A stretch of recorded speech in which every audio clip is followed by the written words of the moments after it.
और हरी सहनी जी विधान परिषद में मिथिला की आवाज़, बिहार की आवाज़ बुलंद करेंगे और हम विधानसभा में करेंगे। ये अच्छा होता कि हरी सहनी जी इस सरकार में मंत्री होते, क्योंकि इन्होंने मंत्री पद के उस पद को बहुत सुशोभित किया और इनके इस अंग वस्त्रम में श्यामा माई का वो आशीर्वाद, इनके इस मिथिला के का जो पाग जिसको बोलते हैं, यह मिथिला का पाग, ये उस बात का प्रतीक है कि हम लोगों के ऊपर कितनी बड़ी जिम्मेवारी है। हरी सहनी जी ने आज मेरा स्वागत किया। मेरा नाम मिथिलेश है, हरी जी मिथिला के नेता हैं, तो मिथिला के द्वारा मिथिलेश का स्वागत ये अपने आप में बहुत बड़ी बात है। और हमारा तो समधियाना ही मिथिला में है। हमने अपने बेटे का विवाह मिथिला में किया है, उस नाते भी हरी जी हमारे समधी लगेंगे है। और आप न्यूज़ हाट देख रहे हैं। देखिए, इस वक्त हमारी मौजूदगी हरी सहनी जो पूर्व मंत्री हैं उनके आवास पर है।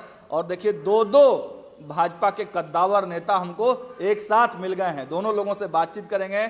आप देखिए कि मिथिला का जो पाग है मिथिलेश तिवारी जी के सर पर है और मिथिला का सम्मान हुआ है। आपके आवास पहुंचे हैं मिथिलेश तिवारी जी, क्या कहेंगे? चलिए, ये तो पूरे बिहार में एनडीए की समस्त जनता में खुशी की लहर है और कार्यकर्ताओं में, नेताओं में, जो अभी विधायक बन के आए हैं, निश्चित रूप से जनता के बीच से चुनकर आना बड़ा गौरव का विषय होता है। आज हमारे आदरणीय मिथिलेश तिवारी जी, जो पूर्व में भी जिन्हें विधायक रहने का सम्मान मिल चुका है, जिन्हें इस बिहार के संगठन में महामंत्री बनने का सौभाग्य मिला है, आज हम लोग अपने आवास पर मिले हैं। अपने मिथिला के इस पाग चादर से हमें सम्मान करने का अवसर मिला है, निश्चित रूप से मेरे लिए प्रसन्नता का विषय है। चलिए, मिथिला के पाग से स्वागत हुआ है मिथिलेश जी आपका।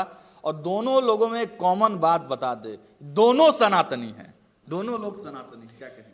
देखिए, आज मुझे माननीय हरी सहनी जी का फोन आया और इन्होंने कहा कि निषाद के राम आवास में आपका स्वागत है। मैं अपने को रोक नहीं पाया, मैं विधानसभा से निकला और माननीय हरी सहनी जी के आवास पे आ गया। और ये तो हमारे आत्मीय मित्र हैं, पार्टी के कार्यकर्ता तो हैं ही, पार्टी के एक बड़े नेता हैं, लेकिन हमारे आत्मीय मित्र हैं हरी सहनी जी। तो हम तो यही कहे कि तुमने बुलाया और हम चले आए। और हरी सहनी जी ने आज मेरा स्वागत किया। मेरा नाम मिथिलेश है, हरी जी मिथिला के नेता हैं, तो मिथिला के द्वारा मिथिलेश का स्वागत ये अपने आप में बहुत बड़ी बात है। और हमारा तो समधियाना ही मिथिला में है। हमने अपने बेटे का विवाह मिथिला में किया है, उस नाते भी हरी जी हमारे समधी लगेंगे। तो इन्होंने आज सनातन के उस पवित्र धागे को जोड़ा है, जिस पवित्र धागे पर यह पूरा सनातन संसार चलता है।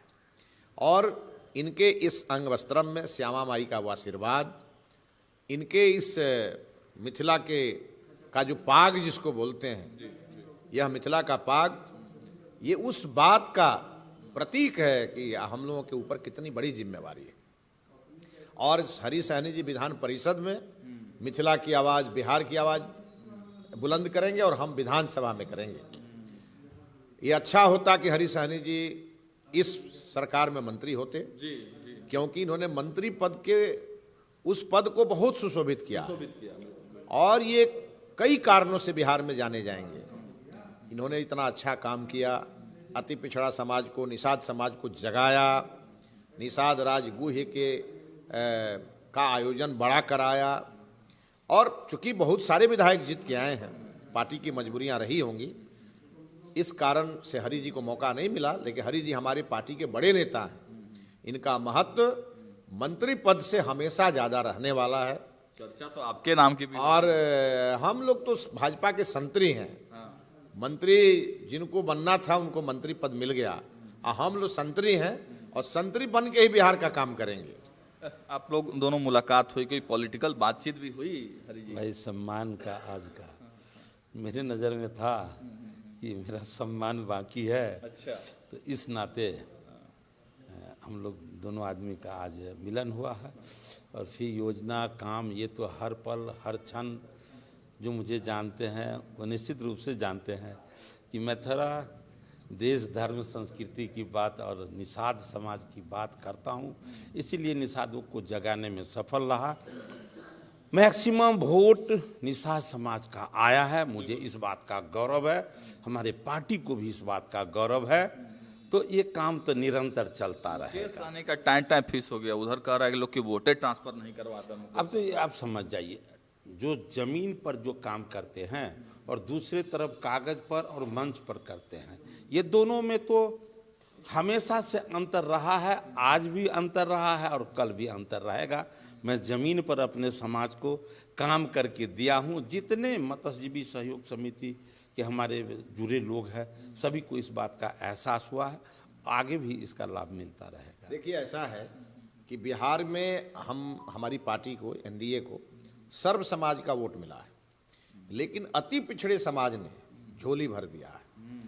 और अति पिछड़ों के बीच माननीय हरीश सहनी जी केवल मलाह के नेता नहीं है, ये अति पिछड़े समाज के नेता हैं। और अति पिछड़े समाज के नेता और अति पिछड़ा का वोट का महत्व ये है कि बिहार विधानसभा में आज स्पीकर के पद पे डॉक्टर प्रेम कुमार जी का चुना जाना, महिला मंत्री के रूप में रमा निषाद जी का मंत्री बनना, और आप ये देखेंगे कि देश के प्रधानमंत्री भी आदरणीय नरेंद्र मोदी जी भी अति पिछड़ा समाज से आते हैं। तो अब स्वाभाविक है, भारतीय जनता पार्टी का घर सभी का घर है, लेकिन उसमें अति पिछड़े की सहभागिता ज़्यादा है।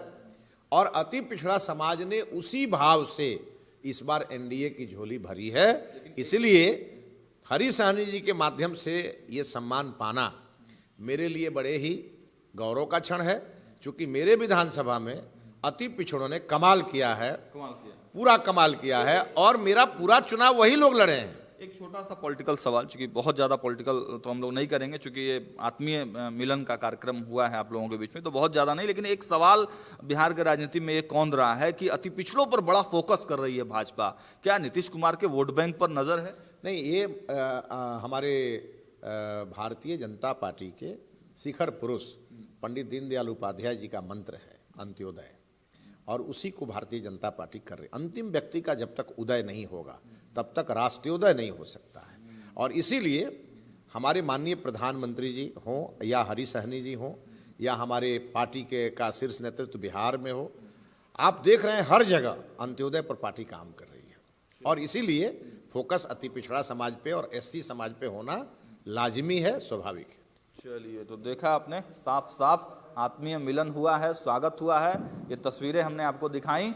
लेकिन जब दो नेता मिलते हैं तो पॉलिटिकल बातचीत भी होती है। फिलहाल इस वीडियो में इतना ही। देखते रहिए न्यूज़ 8। बहुत बहुत धन्यवाद।